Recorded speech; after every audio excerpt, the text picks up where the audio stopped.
Assalamualaikum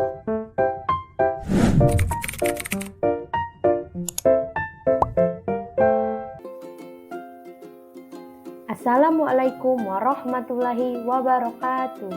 Halo semua, apa kabar? Semoga sehat selalu ya.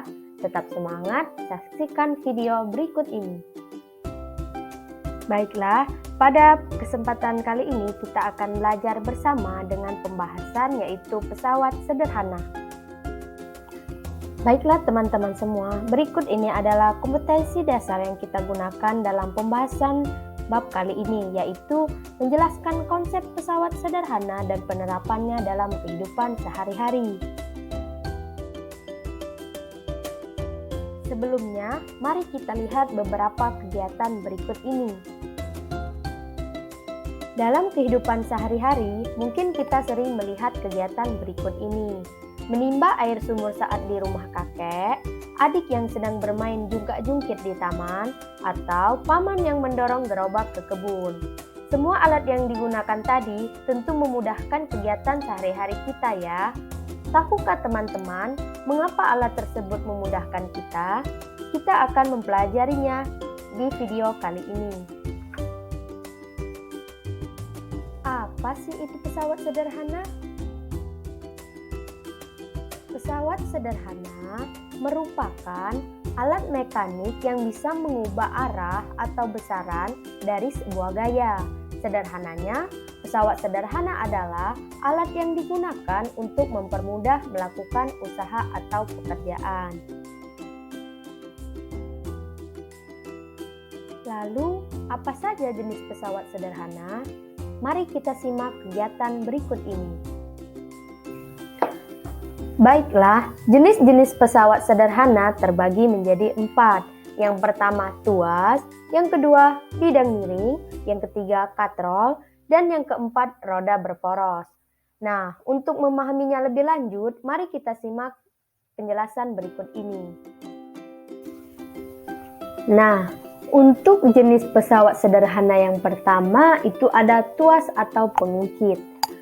Pengungkit ini merupakan pesawat sederhana yang sudah lama digunakan. Pesawat sederhana ini telah ada sejak ribuan tahun silam. Pada zaman itu, orang-orang sudah mengenal penggunaan pengungkit untuk memindahkan batu yang berukuran besar ketika kesulitan memindahkannya. Dengan cara mengelindingkannya, pengungkit ini terdiri dari sebuah batang kaku, misalnya logam, kayu, atau batang bambu yang berotasi di sekitar titik tetap yang dinamakan titik tumpu.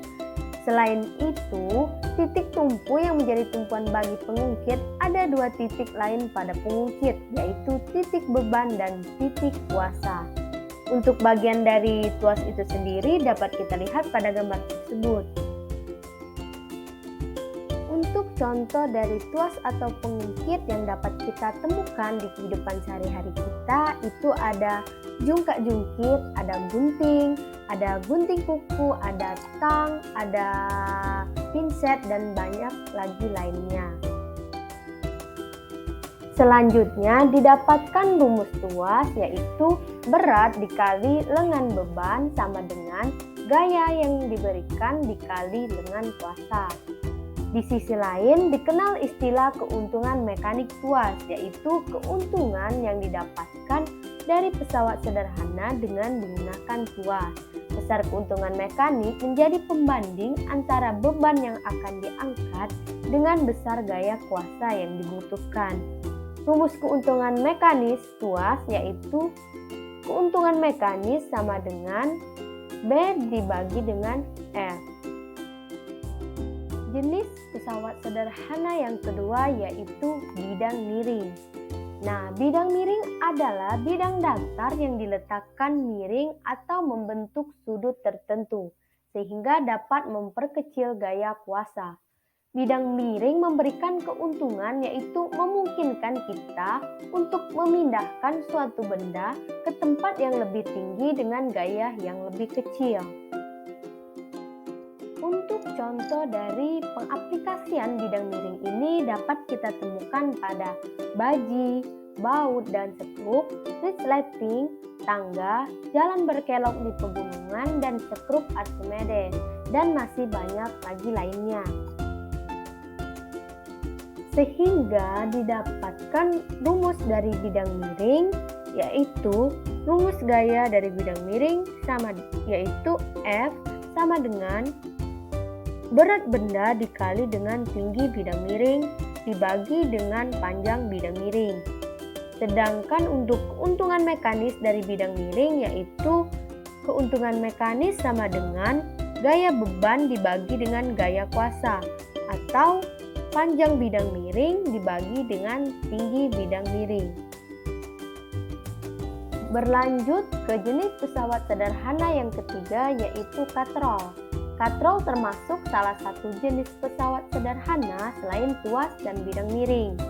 Katrol berbentuk roda dan bergerak berputar pada porosnya.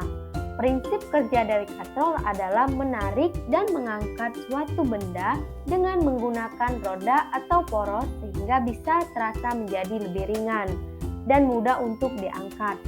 Katrol memiliki 3 jenis yang memiliki ciri-ciri tersendiri, yaitu jenis yang pertama yaitu katrol tetap, yang kedua katrol bergerak, dan yang ketiga yaitu katrol majemuk. Baiklah, katrol yang pertama yaitu katrol tetap. Prinsip kerja dari katrol tetap yaitu besar gaya kuasa sama dengan berat beban. Untuk lengan kuasa juga sama dengan lengan beban. Sehingga keuntungan mekanis tetap adalah untuk mengubah arah gaya, yakni gaya angkat searah gaya berat orang yang mengangkat. Katrol tetap akan bergerak tetap pada tempatnya. Salah satu contoh penggunaan yang sering kita jumpai dalam kehidupan sehari-hari yaitu katrol tetap pada kita saat mengambil di air di sumur.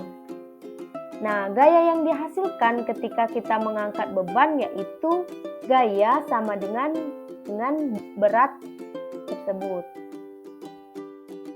Kemudian jenis katrol yang kedua yaitu katrol bergerak.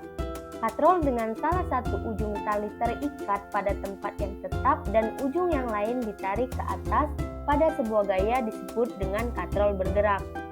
Benda yang ingin diangkat akan digantungkan pada poros hingga besar beban total ialah berat katrol ditambah dengan berat dari beban benda. Hal ini biasanya dimanfaatkan untuk mengangkat peti dan box yang ada di pabrik atau bahan bangunan. Nah, gaya yang dihasilkan ketika mengangkat beban yaitu gaya sama dengan setengah dikali dengan berat benda. Baiklah, kemudian jenis katrol yang ketiga yaitu katrol majemuk. Katrol ini memiliki titik tumpu lebih dari satu. Mengapa?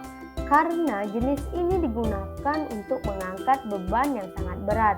Tidak hanya dengan satuan kilogram, tapi sampai benda yang beratnya satuannya ton. Contohnya, seperti mengangkat kerangka jembatan yang beratnya tidak bisa dibilang ringan. Beban yang diangkat sangat berat sehingga katrol ini memiliki jumlah tumpuan yang lebih banyak. Katrol majemuk merupakan gabungan dari katrol bergerak dan juga katrol tetap. Untuk gaya yang dihasilkan ketika mengangkat beban, itu dirumuskan dengan W sama dengan 2F dikali dengan N. Berikut ditampilkan untuk perbedaan dari katrol tetap, katrol bebas, dan juga katrol majemuk. Dapat kita lihat pada gambar tersebut. Nah, untuk jenis pesawat sederhana yang keempat itu ada roda berporos. Konsep dari roda dan poros sedikit berbeda dari 3 jenis pesawat sederhana lainnya yang menggunakan titik tumpu, titik beban, dan juga titik kuasa. Roda dan poros menggunakan konsep yang menggabungkan 2 silinder yang berbeda dan bergabung di pusatnya. Pusat ini disebut dengan poros. Roda dan poros bekerja dengan cara mengubah besar dan arah gaya yang digunakan untuk memutar benda tersebut. Nah, sampai di sini pembahasan kita tentang pesawat sederhana. Sampai jumpa. semoga bermanfaat dan jangan lupa untuk terus belajar. Terima kasih. Saya akhiri. Wassalamualaikum warahmatullahi wabarakatuh.